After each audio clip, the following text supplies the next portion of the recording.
This is the second of three lectures on Marcel Proust's Swann's Way.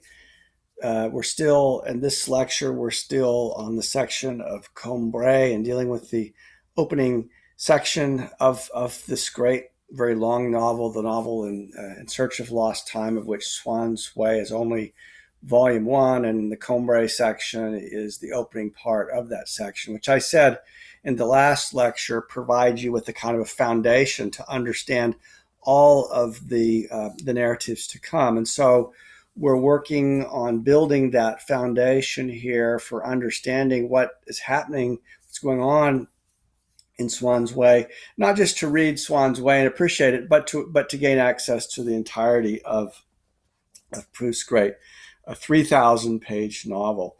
Now, and if you haven't already listened to the first lecture, I recommend you probably be better off going back listening to that, because we're going to pick up right where we left off in the last lecture. Now, what you see before you is an image of this rather homely church in what is today Illiers-Combray, renamed after Marcel Proust's novel when he was a child. Again, it was just Illiers. Now it's Illiers-Combray. He called Illiers-Combray in his novel. And the church, although, when you look at it from the outside, ostensibly it seems rather plain, and Marcel points this out himself. Nonetheless, it's quite beautiful on the inside. And so, again, as with the last lecture, I will try to punctuate our discussion of this narrative with images from Combray itself, from Illiers-Combray, and from the place from which Marcel Proust drew his inspiration in writing what was a fictional narrative, but a fictional narrative informed by his own life and growing up in this small town a little bit southwest of Paris. Now, here you can see again Marcel Proust. He lived from 1871 to 1922, and there is a photograph on the left of Marcel Proust as a very small child. And as we see, the Marcel who is presented in this narrative is somewhat of a neurotic child who's very attached to his mother and has trouble separating from her, and experiences individuation, the formation of his own self, ego, separate from his mother, as something that is somewhat painful, and longs for her kiss, a good night. And this forms much of the drama of the first part of the narrative, which we discussed in the last lecture. Now, where we left off last time, the older Marcel, who's narrating this novel and reflecting back on these events that occurred when he was a smaller child, and was this other Marcel that had this different identity, different self that he has since abandoned. In looking back, he will think to himself, if I try to just intellectually or rationally reconstruct what happened in the past, I don't seem to have any access to it, no matter how hard I try or think about it. But there's something that he does feel can finally, or he comes to discover something that can finally unlock the past for him, and this is related to the world of the senses, or the impressions. And this is, in effect, an impressionist novel, a novel akin to the impressionism of, say, a figure like Claude Monet, who in effect was the inspiration for one of the characters in Proust's novel, a painter named Elster, sometimes referred to as Biche. But so it's through the experience of sensual stimulus, that he's going to find that the past is somehow he's somehow able to overcome his inability to discover what happened in those days that he fears are long gone. And now this is very famous notion of what's called the Proustian moment, the Madeleine scene. I'm going to we'll read a couple of passages from this, so that you can get a sense of what's going on in this very, very famous, one of the most famous scenes in world literature, which we'll review. And but I would note that that Proust inserts this moment here early in the novel. Remember, in terms of what's going on in the narrative, the young Marcel is undergoing this difficulty of separating from his mother and having trouble, as I said, individuating. And yet Marcel Proust will insert immediately after the story of what happens with the little boy as he's standing on the staircase, and his father comes up with the candle, and he's terrified. But he'll follow that with the reflection of this older, more mature narrator who is at home and takes a cup of tea and a madeleine. And at this point, he's world weary. He's lost his capacity for belief, for faith in his own experiences, as we've said. He's become a kind of an older and a jaded man, and then he drinks this concoction of tea with the madeleine dipped in it, and it causes him to it triggers a memory within him, this sensory stimulus. Now, Proust needed to do this because what you see in the final novel, Volume 7, Time Regained, there are a number of these kinds of so-called Proustian moments that occur. They come in a cascading effect in the latter novel. But so what he does is to give us a sense of what he's doing, he takes one of these scenes that really are more appropriate for the end of this 7-volume, 3,000-page novel, and he inserts it here in the early stages to give us a kind of in the early pages of the narrative, to give us a sense of what he's talking about, what he's finally going to discover when we get to the end of the narrative. So this is also a kind of a little sample or a foretaste of things to come. It's a very, very famous scene. And for many readers, if you've only read one thing in Proust, it's often this scene, and it's an often discussed.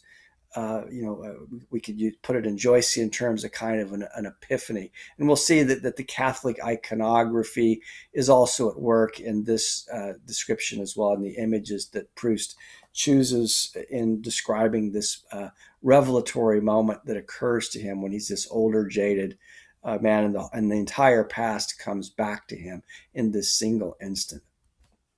So, okay, let's begin. He makes this distinction between what he calls voluntary and involuntary memory. So I'm going to read this paragraph that I already read at the conclusion of the last lecture, just to review it.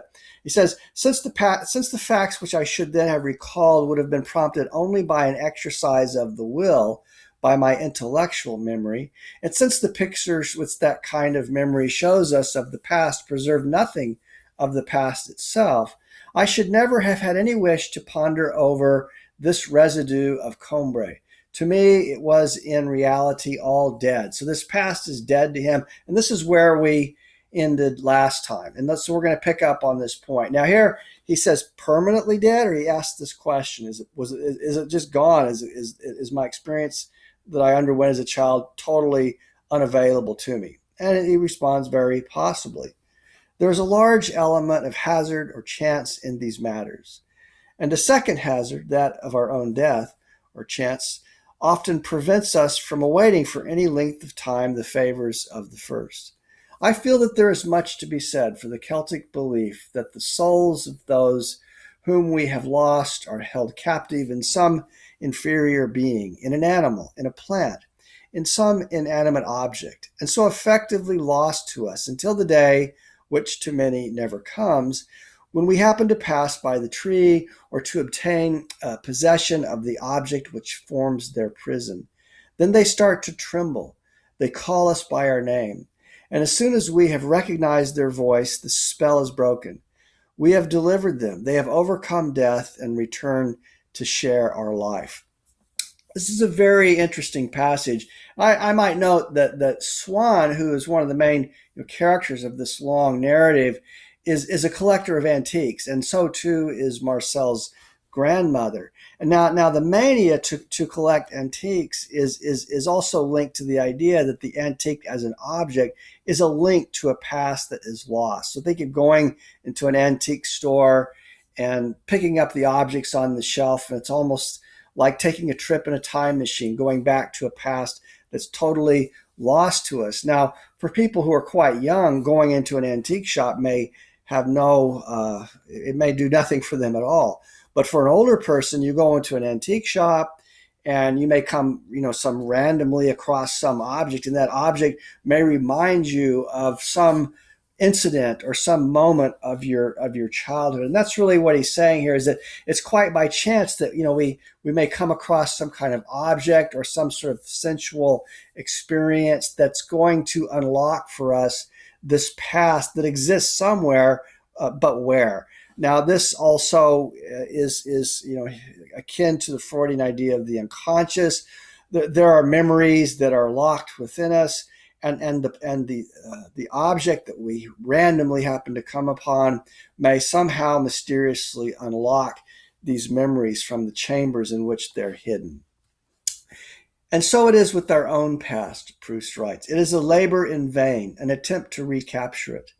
All the efforts of our intellect must prove futile. The past is hidden somewhere, outside the realm, beyond the reach of intellect, in some material object, in the sensation which that object will give us, which we do not suspect. And as for that object, it depends on chance whether we come upon it or not, before we ourselves must die. Now, this is another prominent theme. This is a Nietzschean theme as well, this idea that, in Nietzsche, like in the Birth of Tragedy, when he speaks of references the Ouroboros, of the snake that swallows its own tail, when reason itself abdicates and must acknowledge that it itself is insufficient to discover what it is that we're seeking to discover. Reason, can't give the reason for reason.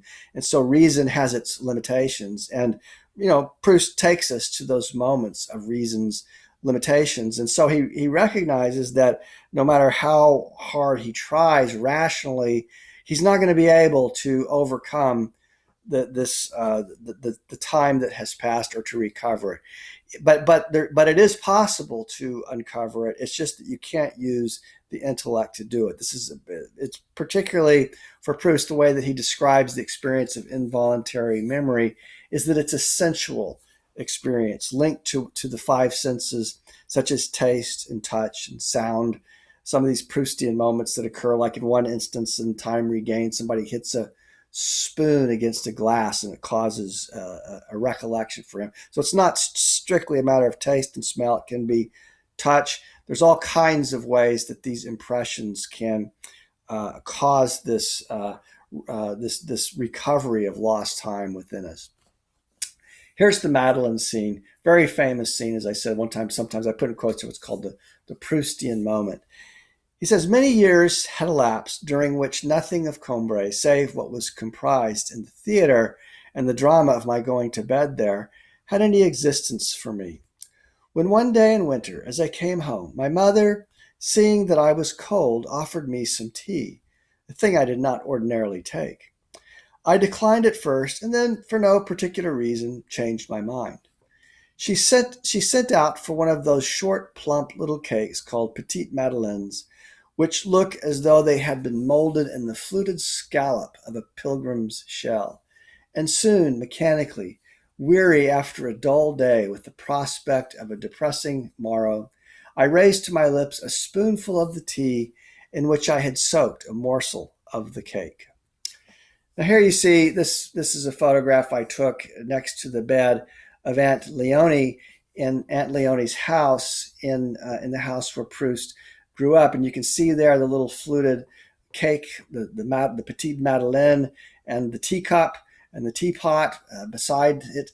And there's the Vinci water that Aunt Leonie takes. Now we're going to see that as young Marcel, or the older Marcel, remembering the young Marcel, dips the madeleine into the tea, what it's going to evoke for him is a memory of his Aunt Leonie. And this is something that he used to do when he would come visit his Aunt Leonie before Mass on Sunday mornings. She would share with him her madeleine dipped in her tea. And this precisely is what he had forgotten. And we're going to see that this is what he's struggling to remember. Now, as we're reading this passage, I'd like you to think about this also in relation to the obvious iconography at work in this, in the choice of this particular image for Proust to discuss this overcoming of time, this Proustian moment, which is a very Catholic image of the Eucharist, of the wafer and the wine. That's the wafer that's dipped in the wine, much like the Madeleine that's dipped in the tea. And this is also evocative of communion or the moment of Eucharist, which is also linked to the idea of the sacred. And as we're going to see, Proust's going to call the church as occupying a space that is not just a three-dimensional space, but a fourth-dimensional space, the fourth dimension being time. And remember, this is about, the recovery of time, the recovery of lost time. And so this moment of communion with his aunt, this experience that he has and that he recalls through the sensory stimulus of the Madeleine dipped in the cake is a recovery of an experience of time and also of an experience of the sacred. It's a transcendental moment, a moment of illumination, an epiphany in effect. No sooner had the warm liquid and the crumbs with it touched my palate than a shudder ran through my whole body, and I stopped, intent upon the extraordinary changes that were taking place. An exquisite pleasure had invaded my senses, but individual, detached, with no suggestion of its origin. And at once the vicissitudes of life had become indifferent to me, its disasters innocuous, its brevity illusory. This new sensation having had on me the effect which love has of filling me with a precious essence, or rather this essence was not in me, it was myself, or it was me. I had ceased now to feel mediocre, accidental, mortal. Whence could it have come to me, this all-powerful joy? I was conscious that it was connected with the taste of tea and cake, but that it infinitely transcended those savors, could not indeed be of the same nature as theirs. Whence did it come? What did it signify? How could I seize upon and define it? It's quite a moment that he's experiencing in this overcoming of time itself. And it's effectively a kind of a self-discovery as well. And it energizes him. I drank a second mouthful, in which I find nothing more than in the first, a third, which gives me rather less than the second. It's time to stop. The potion is losing its magic. It is plain that the object of my quest, the truth, lies not in the cup, but in myself. The tea has called up in me, but does not itself understand, and can only repeat indefinitely with a gradual loss of strength the same testimony, which I too cannot interpret, though I hope at least to be able to call upon the tea for it again, and to find it there presently, intact and at my disposal for my final enlightenment. I put down my cup and examine my own mind. And suddenly the memory returns. Okay, so I want to note here, going back to this this preceding paragraph, that that he, when he finally gives up trying rationally to figure it out, and in effect forgets, then he remembers it, and it comes to him like almost like an aphoristic illumination. It's something that he doesn't rationally call up, but it's something that comes upon him. It's an experience that he's having. And suddenly the memory returns. The taste was that of the little crumb of Madeleine, which on Sunday mornings at Combray, because in those mornings I did not go out before church time, when I went to say good day to her in her bedroom, my Aunt Leona used to give me, dipping it first in her own cup of real or of lime flower tea. The sight of the little Madeleine had recalled nothing to my mind before I tasted it, perhaps because I had so often seen such things in the interval, without tasting them on the trays in pastry cooks' windows, that their image had disassociated itself from those Combray days to take its place among others more recent. Perhaps because of those memories, so long abandoned and put out of mind, nothing now survived. Everything was scattered. Now here's Aunt Leonie's bed, and it's interesting. It's very close to the bedroom of Marcel. This is a very cozy little house, and this is the window from which Aunt Leonie looks out and watches very anxiously the doings of Combray. She's of course a hypochondriac. She never gets out of bed. In this way she prefigures Proust as well, because Proust himself becomes a kind of an Aunt Leonie figure, a figure who never gets out of his bed anymore at a certain point in his life. And so Aunt Leonie spends a good portion of her latter years simply lying in bed and having visitors come and go and see her in her bed and from her bed while she's waited upon by the maid Francoise. And this is where little Marcel comes and shares the Madeleine and the tea with her on Sunday mornings before going to Mass.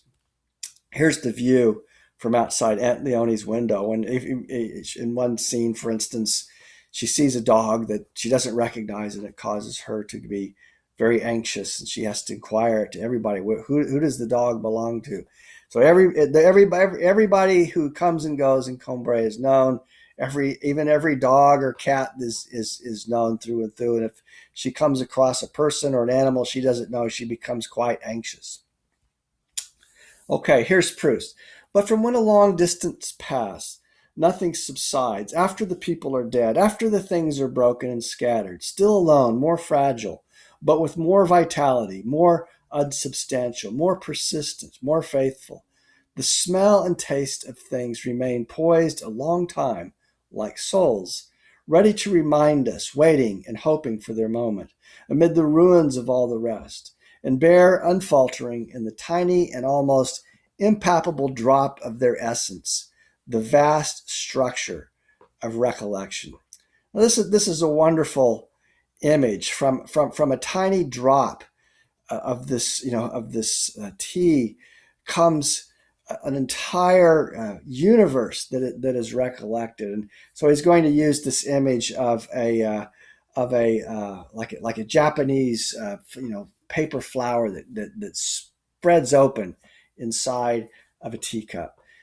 He says that once I had recognized the taste of the crumb of Madeleine soaked in her decoction of lime flowers, which my aunt used to give me, although I did not yet know and must long postpone the discovery of why this memory made me so happy.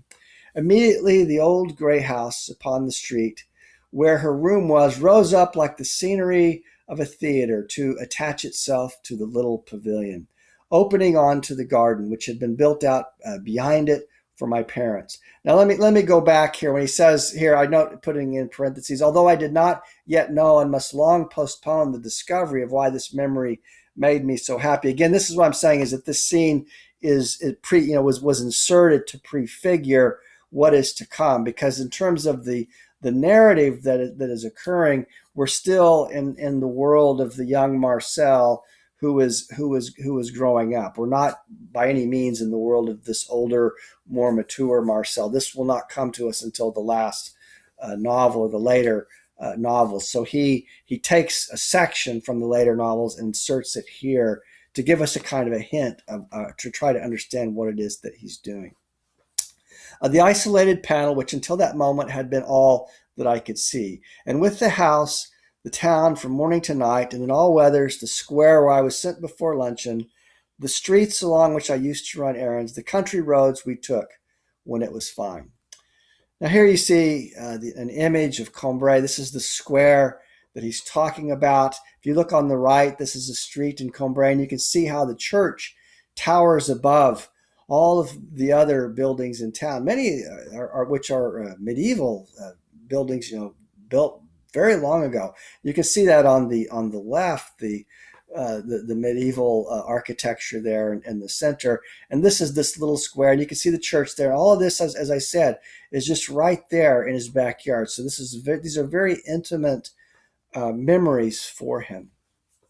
And just as the Japanese amused themselves by filling a porcelain bowl with water and steeping in it little crumbs of paper, which until then are without character or form, but the moment they become wet, stretch themselves and bend, take on color and distinctive shape, become flowers or houses or people, permanent and recognizable. So in that moment, all the flowers in our garden and in Monsieur Swann's park, and the water lilies on the Vivonne, and the good folk of the village and their little dwellings in the parish church and the whole of Combray and of its surroundings, taking their proper shapes and growing solid, sprang into being, town and gardens alike, from my cup of tea. And so there in the cup of tea was the vast, past was in its recollection. It was all there. He just had to find a way to access it. And so but again, it's through the impression, through the sensory, even this is in a British empirical sense, through what say a British empiricist like Hartley will call the impression, the stimulus, the trace. It's that which inaugurates this memory. The memory's there, much like in the Freudian doctrine of the unconscious. It's somewhere. He just has to find a way to unlock it. But it's the sensory stimulus, the impression. In this case, something that he tastes and smells that unlocks it. But it doesn't have to be taste and smell. It's just that they're particularly well suited for performing this task. Here you can see this idea of what he's talking about, these Japanese paper concoctions that you put into tea, and they spring up. And much like these Japanese paper sculptures as origami, so too does the past come to him from his aunts, from this tea glass that reminds him of his Aunt Leonie. Here is an image of the walks that Marcel Proust took as a child. The Méséglise Way, the beginning of Swann's Way, the path where he wanders upon and sees Gilbert Swann. Also, this path leads directly to the church, which is why it's called Méséglise Way, because it spills out at the doorway to the church. So let's get a little further clarity on this distinction between the Méséglise Way or Swann's Way and the Guermantes Way. These two paths, which become metaphors for young Marcel and the paths or in the ways that he chooses through life, and that he thinks are totally unreconcilable, but finds in the end that they are reconcilable. Combray at a distance from a 20-mile radius, as we used to see it from the railway when we arrived there every year in Holy Week, was no more than a church epitomizing the town, representing it, speaking of it, and for it to the horizon.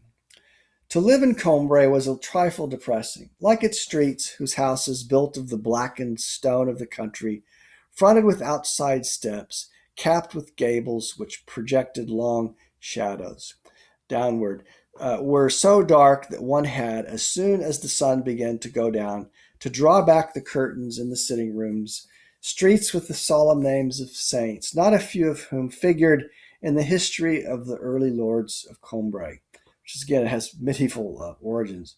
How I loved it, how clearly I can see it still, our church at Combray.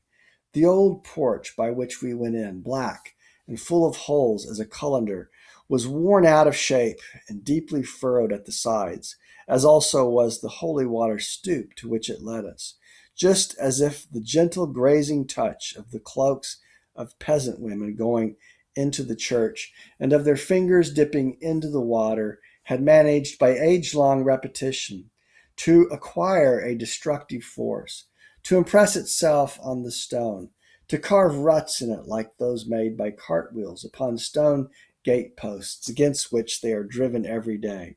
Its memorial stones, beneath which the noble dust of the abbots of Combray, who were buried there, furnished the choir with a sort of spiritual pavement, were themselves no longer hard and lifeless matter, for time had softened and sweetened them, and had made them melt like honey and flow beyond their proper margins.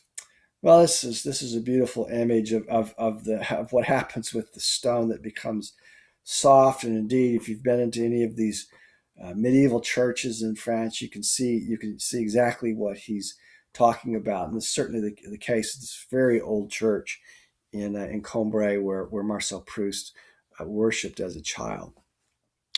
Here's again an image of the church Of course, in Proust's time, there would not have been the automobiles there, but this is what it looks like. It's not a spectacular church by any means, but it is a wonderful church, and he devotes a great amount of time to discussion and description of it in his narrative. Here's what it looks like on the inside. You can see the pews that he's talking about, that everybody would have their own special pew. As you go down to the front, this is what it would look like. You might note the ceilings were quite interesting, and has a very deep history. He writes, when we were making our way to our chairs at the church, as into a fairy-haunted valley, where the rustic sees with amazement on a rock, a tree, a marsh, the tangible proofs of the little people's supernatural passage. All these things made of the church, for me, something entirely different from the rest of the town. A building which occupied, so to speak, 4 dimensions of space, the name of the fourth being time. Okay, so this is a really key passage, and we said that this is, of course, a novel about the recovery of lost time, and the church is a kind of a sacred space, is not merely a 3-dimensional space. He tells us it's a 4th-dimensional space because it's a space in which one communes with all of those who've lived before us from the past, and one feels that time stands still within this sacred space of the church. But I might notice that he's describing this church as a fairy-haunted valley. Now, you might come across a passage like that and think, well, this is very purple, this prose. He's certainly, this is a very fanciful description.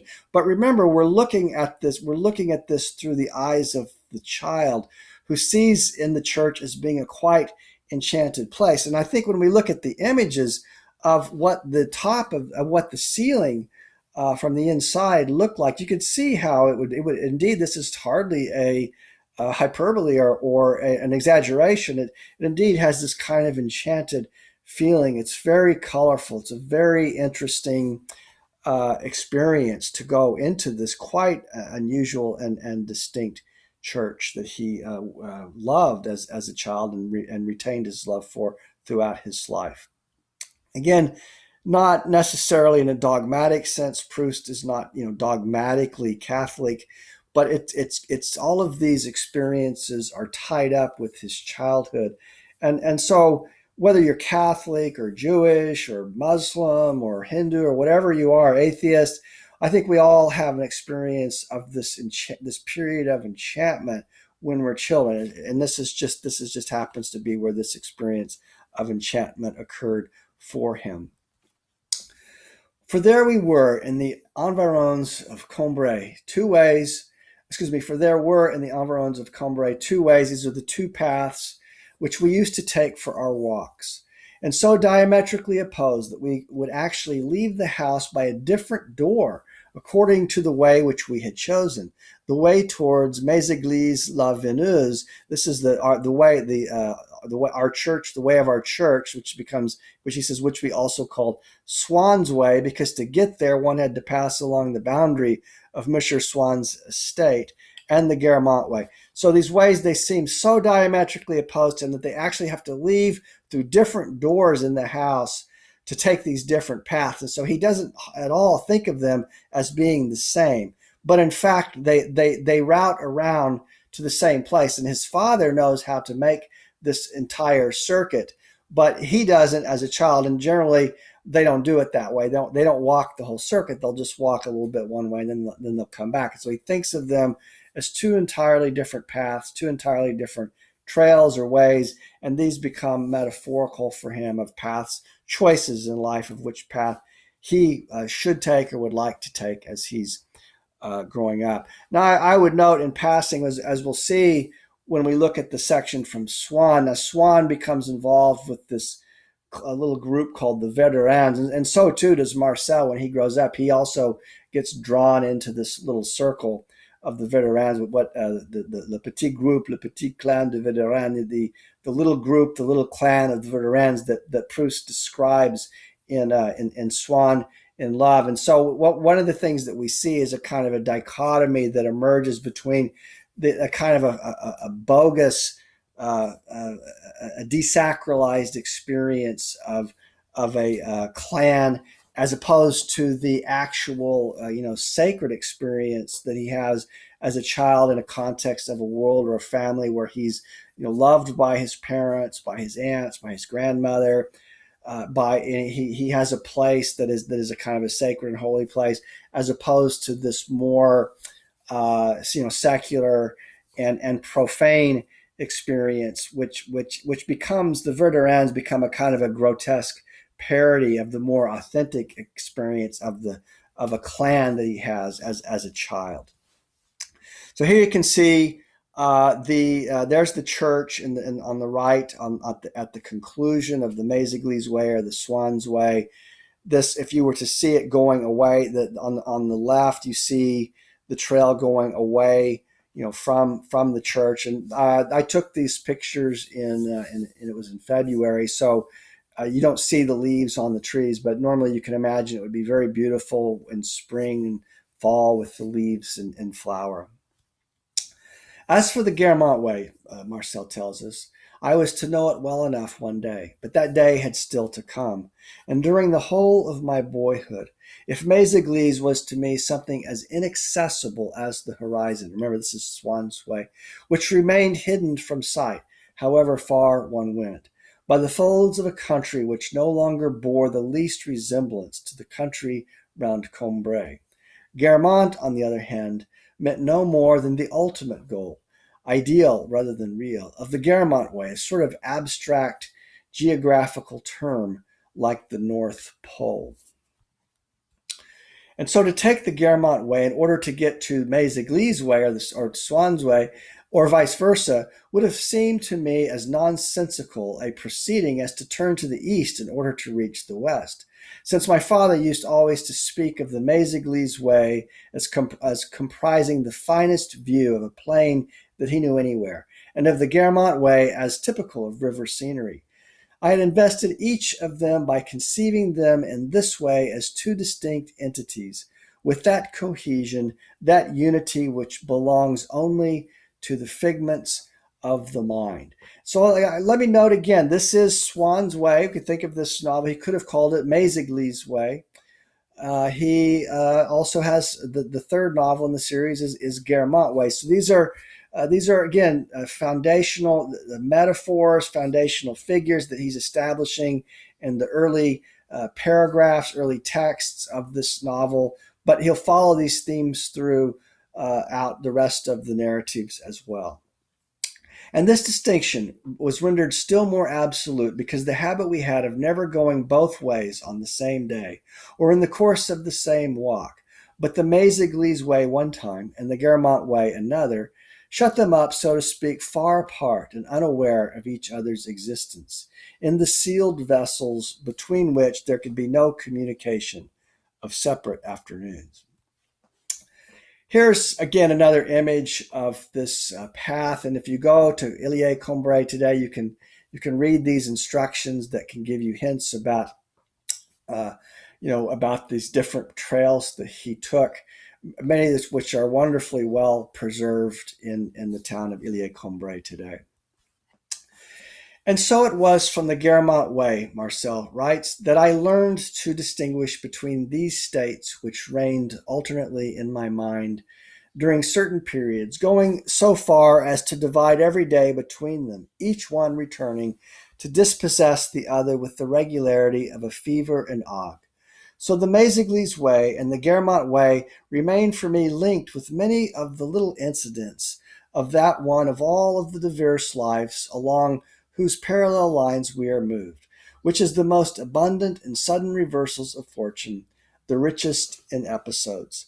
I mean the life of the mind. Okay, so again, remember, this is happening in the theater of the mind, and so these paths or these ways are paths that he literally walked as a child, but they're also paths within his own psyche or within his own consciousness, ways of orienting himself in the world, what Frederick Jameson might call cognitive mapping. but it is preeminently as the deepest layer of my mental soil, as firm sites on which I may still build, that I regard the Méséglise way and Guermantes ways. It is because I used to think of certain things, of certain people while I was roaming along them, that the things, the people which they taught me to know, and these alone I still take seriously, still give me joy. Whether it be that the faith which creates has ceased to exist in me, or that reality will take shape in the memory alone, the flowers that people show me nowadays for the first time never seem to me to be true flowers.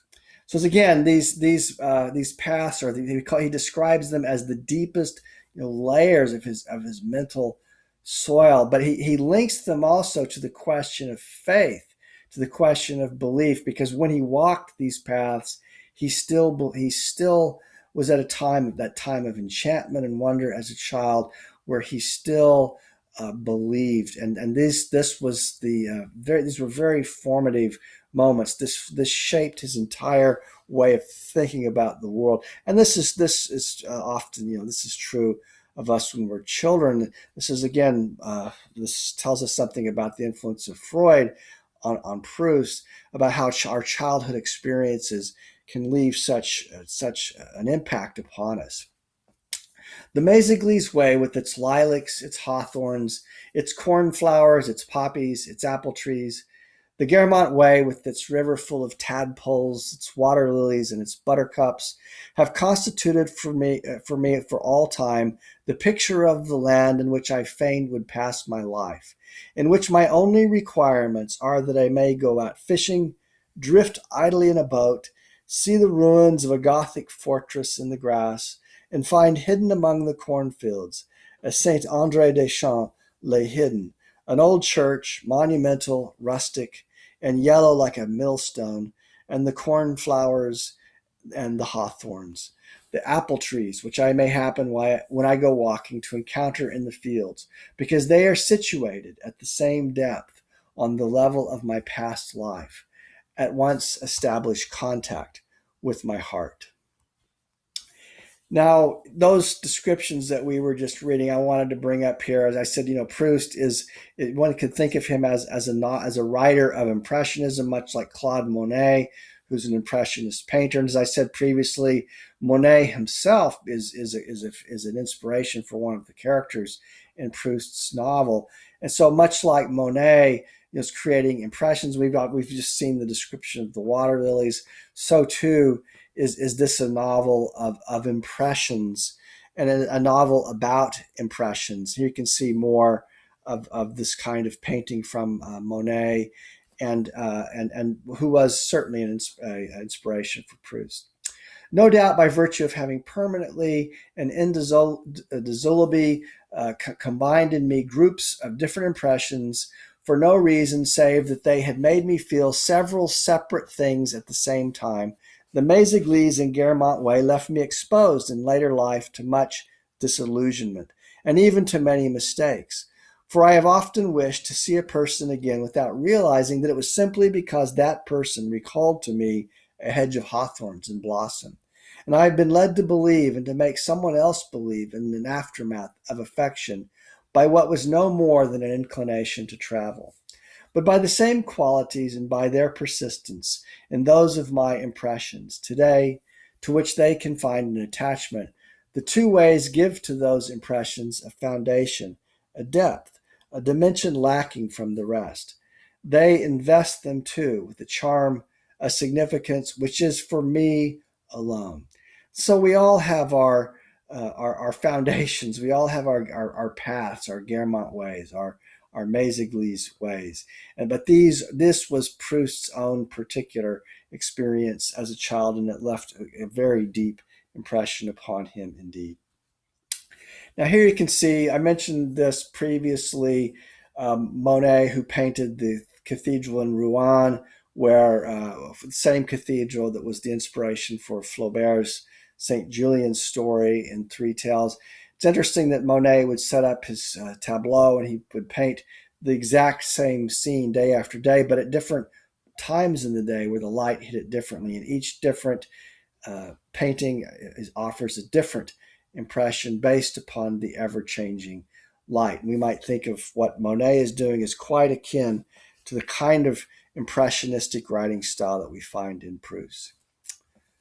Now, okay, so um, I want to just take a few minutes here in the latter portion of our lecture to talk a little bit about Marcel's crush on Gilberte Swann, because again, this is also going to prefigure the love that Charles Swann is going to have for Odette. So as we look carefully at the love that Marcel has for Gilberte, I want you to put it, think about this, keep this in mind as we look at the passages in Swann in Love when we see the obsession that Swann has with Odette.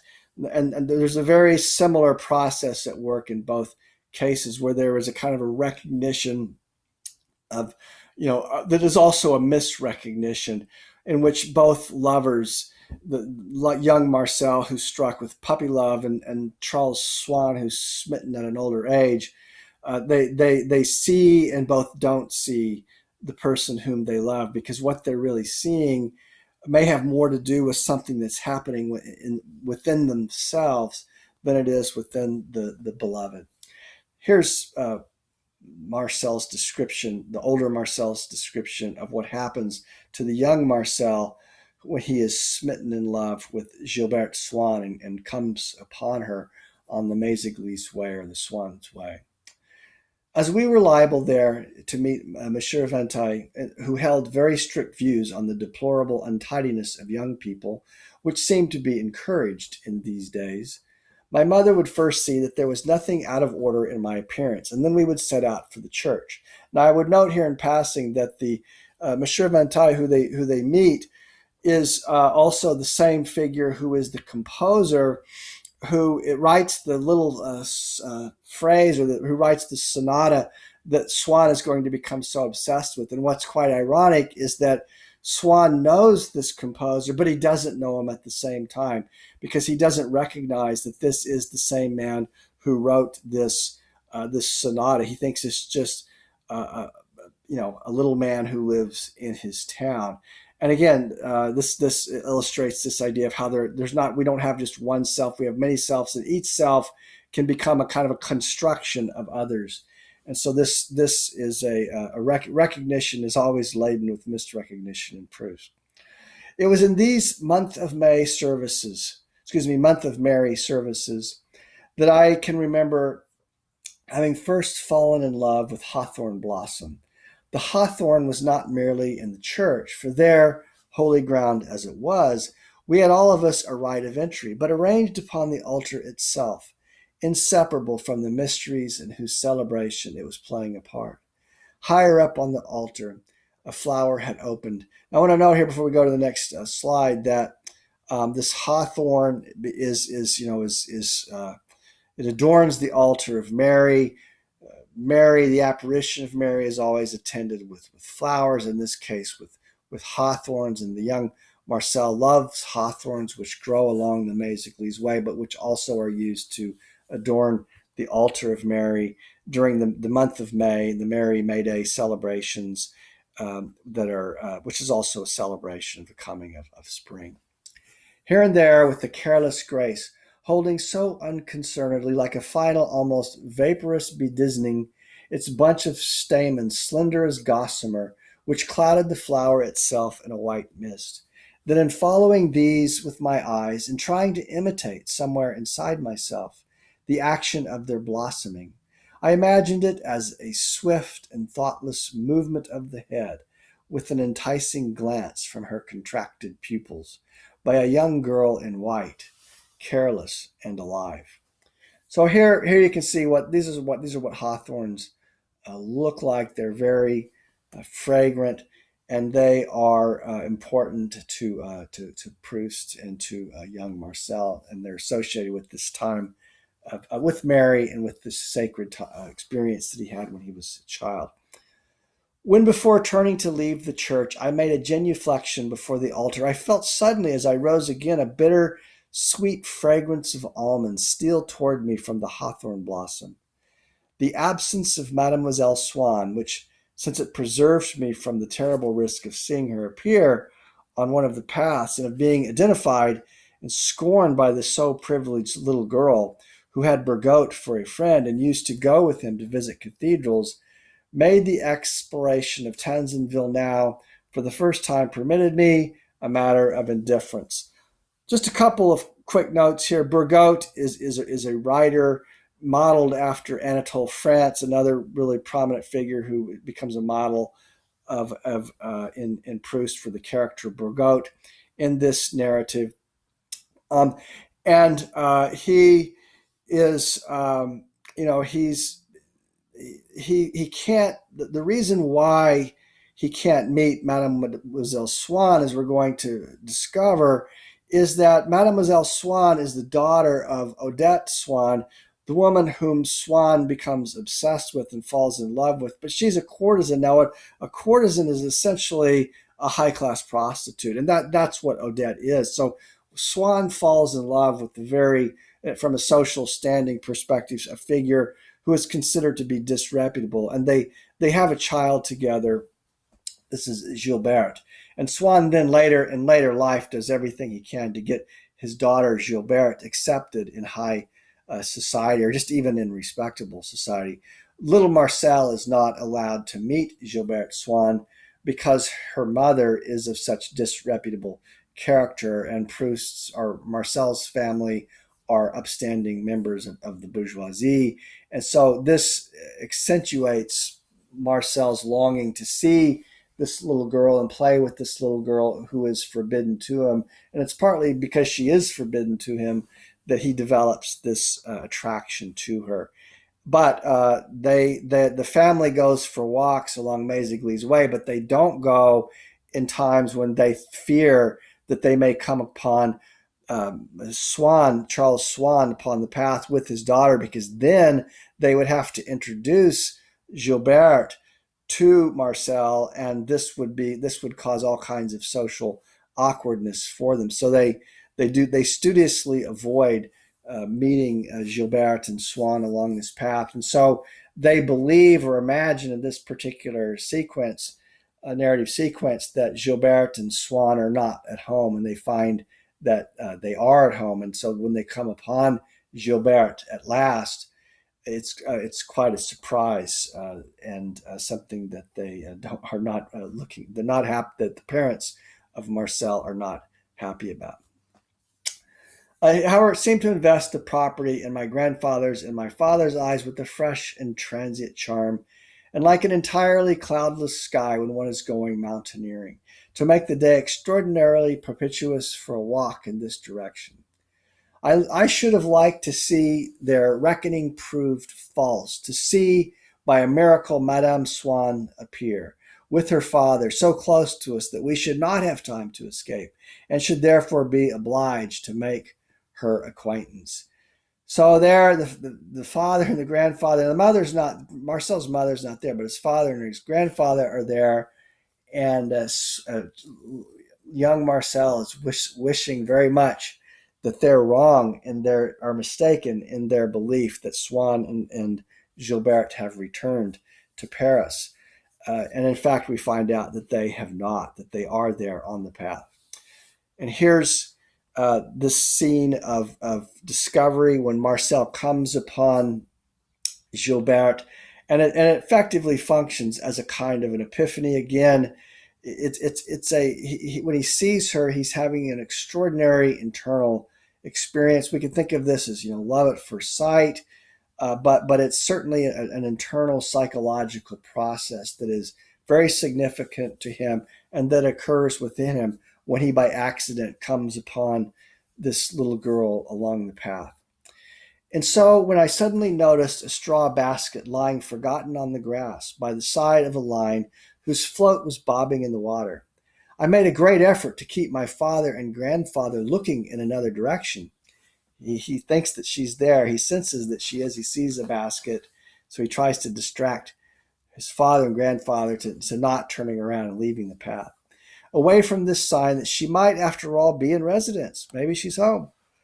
Found the whole path throbbing with the fragrance of hawthorn blossom, The hedge resembled a series of chapels whose walls were no longer visible under the mountains of flowers that were heaped upon their altars, while underneath the sun cast a square of light upon the ground as though it had shone in upon them.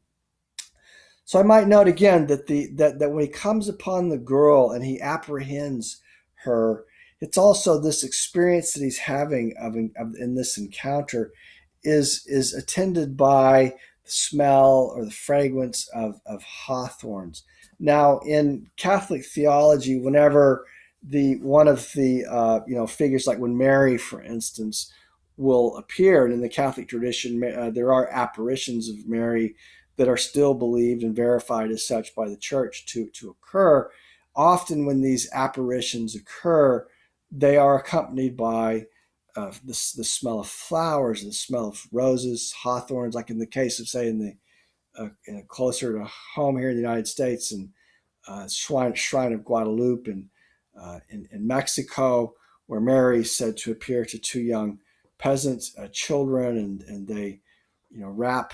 She gives them a blanket. They wrap it in. There's flowers in the blanket, and then an image of Mary appears in the blanket, which forms the basis of the Shrine of Guadalupe, verified by the Catholic Church as being an authentic apparition of Mary. So in effect, this much like the Madeleine scene mirrors the Eucharist.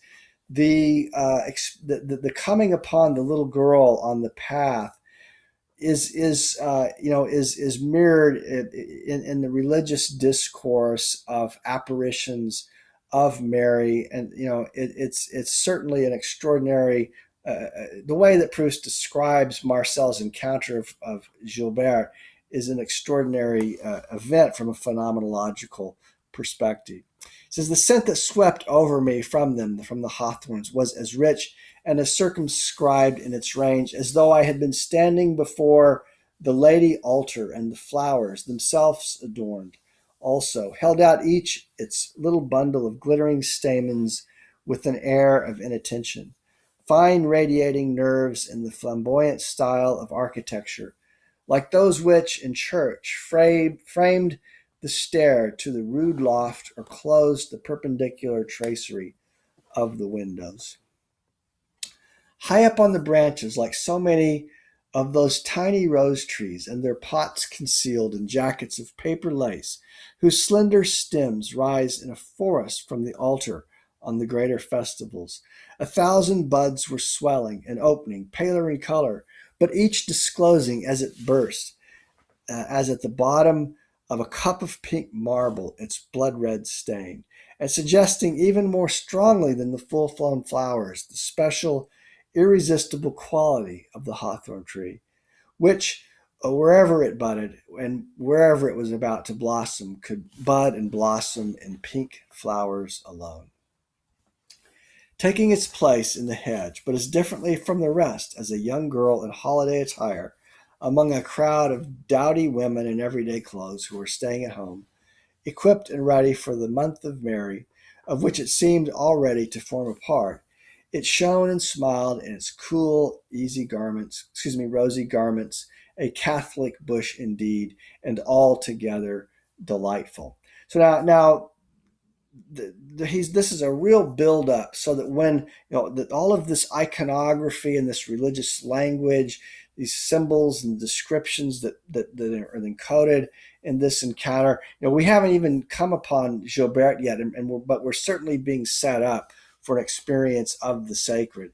And we can see here are some images of Mary in the month of May and the celebration of Hawthorne. You can see she's with the hawthorns decorating the iconography or the altars to Mary, who is, in the Catholic tradition, remember, has a much higher or more exalted status than in the Protestant tradition. Now here's the encounter of Gilbert Swann. Suddenly I stood still, unable to move, as happens when something appears that requires not only our eyes to take it in, but involves a deeper kind of perception and takes possession of the whole of our being. A little girl with fair reddish hair, who appeared to be returning from a walk and held a trowel in her hand, was looking at us, raising towards us a face powdered with pinkish freckles. Her black eyes gleamed, and as I did not at that time know, and indeed have never since learned how to reduce to its objective elements any strong impression, since I had not, as they say, enough quote unquote power of observation to isolate the sense of their color, for a long time afterwards, whenever I thought of her, the memory of those bright eyes would at once present itself to me as vivid azure, since her complexion was fair, so much so that perhaps if her eyes had not been quite so black, which one was struck with most forcibly on meeting her, I should not have been, as I was, especially enamored of their imagined blue. So her eyes are not blue; her eyes are black. But because he doesn't really see her, he sees what he wants to see. And this is about an experience that is happening within him, or that is taking place within him. And so again, he recognizes her, but he misrecognizes her at the same time. I gazed at her, at first with that gaze which is not merely a messenger from the eyes, but in whose window all the senses assemble and lean out, petrified and anxious.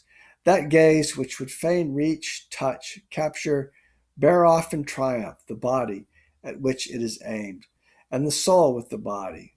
I loved her. I was sorry not to have had the time and the inspiration to insult her, to do her some injury, to force her to keep some memory of me. I knew her to be so beautiful that I should have liked to be able to retrace my steps so as to shake my fist at her and shout, "I think you are hideous, grotesque. You are utterly disgusting." However, I walked away, carrying with me, then and forever afterwards, as the first illusion of a type of happiness rendered inaccessible to a little boy of my kind by certain laws of nature which it was impossible to transgress. The picture of a little girl with reddish hair and a skin freckled with tiny pink marks, who held a trowel in her hand and smiled as she directed towards me a long and subtle and inexpressive stare.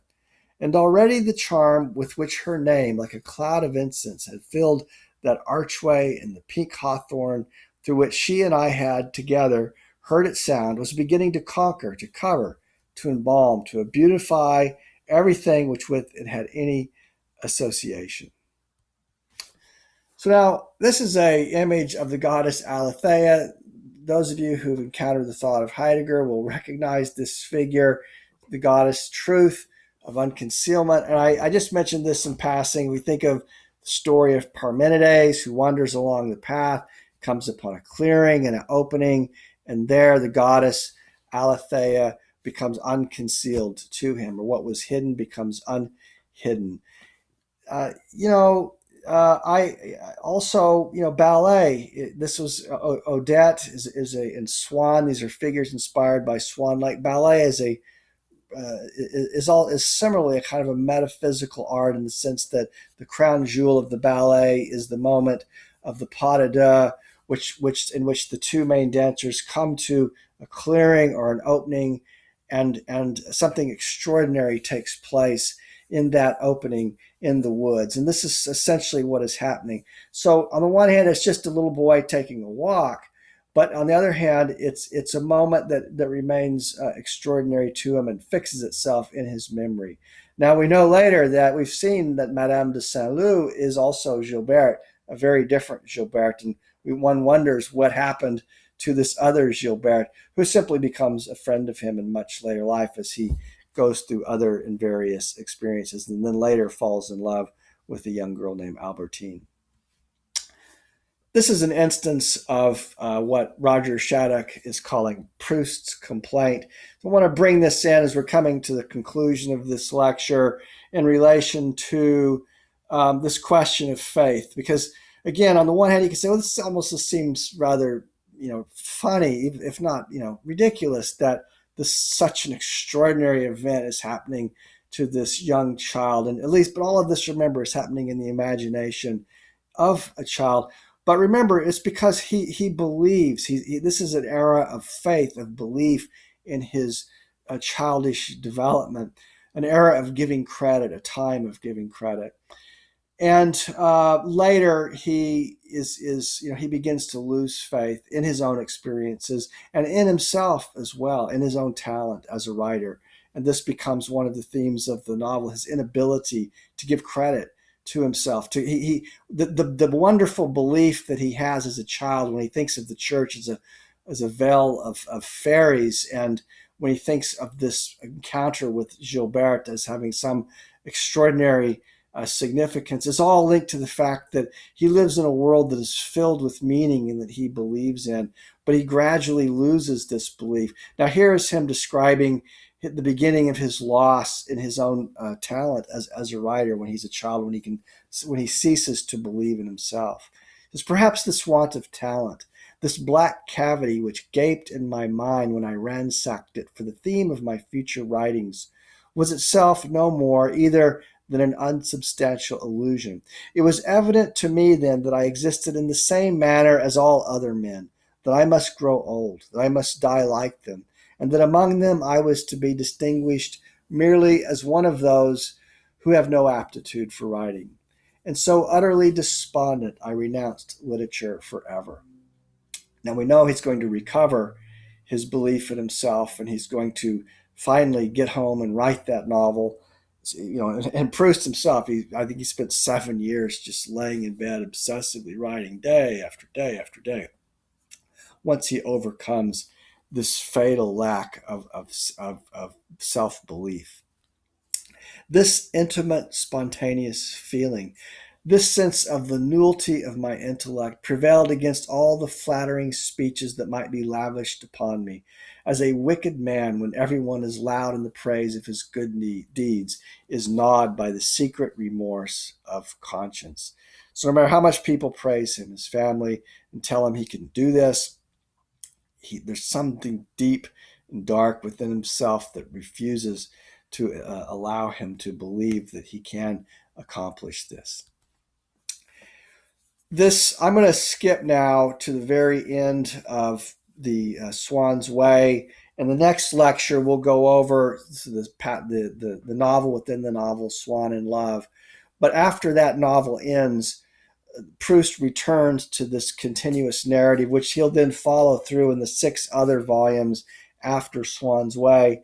But there's a very interesting moment as we're reflecting on this loss of belief and this loss of faith that young Marcel has towards the very end of the narrative, because when he invests in Madame Swann a certain, he sees in her as a very, even though his parents repudiate her as a near prostitute and someone who's disreputable, she's a very, very stylish woman, and the young Marcel is just in awe of her because of her simple charm. And as an older man, as he's reflecting upon what's happened in Paris, what's happened in France, in the more modern period, let's say in the Roaring '20s, in which Paris was a place where a lot of people came. It was very exciting, very jarring, modern moment. But it also was the end of this beautiful era, the end of this Belle Epoque. And Proust, although he publishes in around the same time as, say, the Surrealists, or say someone like Gertrude Stein, the very early Hemingway, he is nonetheless a writer. His writing is from and of a different era. So he's a modern, but the bulk of his work or his writing is situated in the period of the Belle Epoque prior to the outbreak of World War One, and so he's at the end of this novel, the first novel of the 7 total novels altogether. The first novel and installment of this one long novel. He reflects upon the end of this glorious age of the Belle Epoque, or the beautiful era, and how magnificent Madame Swann was in comparison to the young women of today whom he's not particularly impressed with. The flapper doesn't do much for him, the woman with the bobbed hair and so on. So, and also this is an era where there are now automobiles and there are a lot of jarring noises. And so the pretty time has come to an end. But he also reflects on how the pretty time was in part what made it pretty was because he was it was an era of belief for him, which he loses as an older man. So let's read his descriptions. He says, I wish to see renewed before my eyes at the moment when Madame Swann's enormous coachman, supervised by a groom no bigger than his fist. And this was when he was back in Paris, when he's on the Champs-Élysées, and when Madame Swann would come riding up on her carriage. And as infantile as St. George in the picture, endeavored to curb the ardor of the flying, steel-tipped pinions with which they thundered along the ground. Alas, there was nothing now but motor cars, driven each by a mustached mechanic with a tall footman towering by his side. He's not happy about this. I wish to hold before my bodily eyes that I might know whether they were indeed as charming as they appeared to the eyes of memory. Little hats, so low crowned as to seem no more than garlands about the brows of women. All the hats now were immense, were covered with fruits and flowers and all manner of birds. In place of the lovely gowns in which Madame Swann walked like a queen, and on the heads of the gentlemen who might have been eligible to stroll with Madame Swann in the Allée de la Reine Marguerite, I found not the gray tile hats of old, nor any other kind. They walked the Bois bareheaded. And seeing all these new elements of the spectacle, I had no longer the faith which, applied to them, would have given them consistency, unity, life. They passed in a scattered sequence before me at random, without reality, containing in themselves no beauty that my eyes might have endeavored, as in the old days, to extract from them and to compose it in a picture. They were just women, in whose elegance I had no belief, and whose clothes seemed to me unimportant. So you can see here some images from Paris in the Roaring '20s, the bobbed hair and the cars, and the world has changed, and he grows weary looking at these jarring images of change, and he longs for the days of the simple charm of Madame Swann.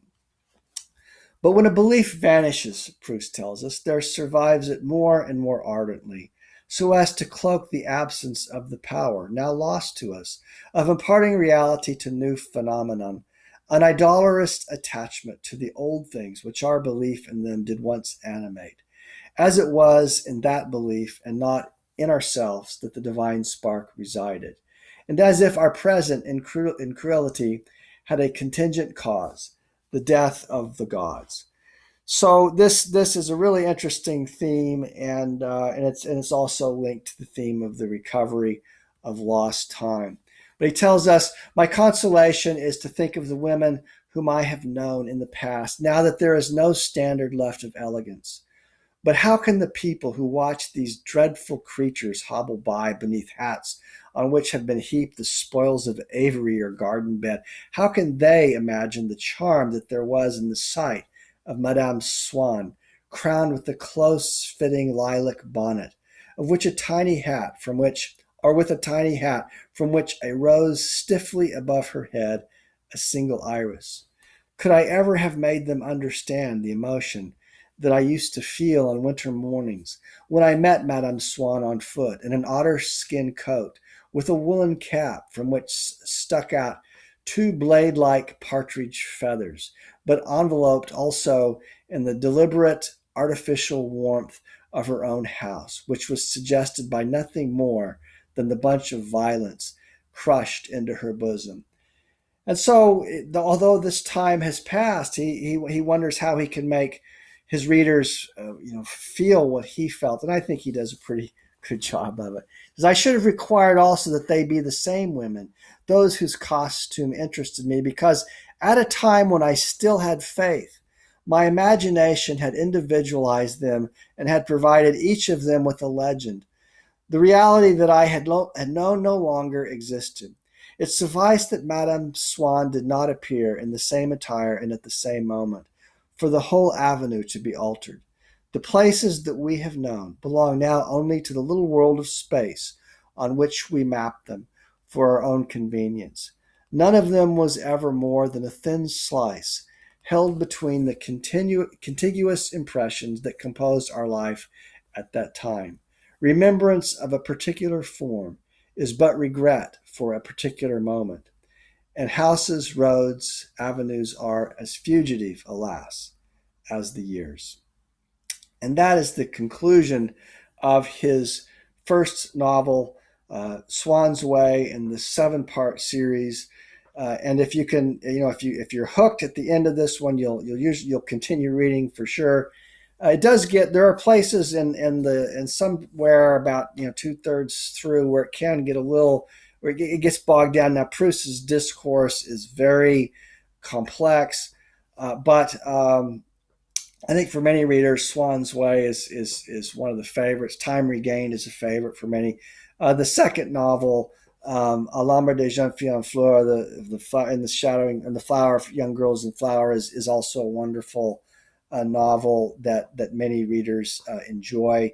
But we're going to look in the next lecture. We're going to look at Swann in Love, this novel within the novel. And again, pursuing this goal of helping us to build this foundation for an appreciation of all of the later novels to come.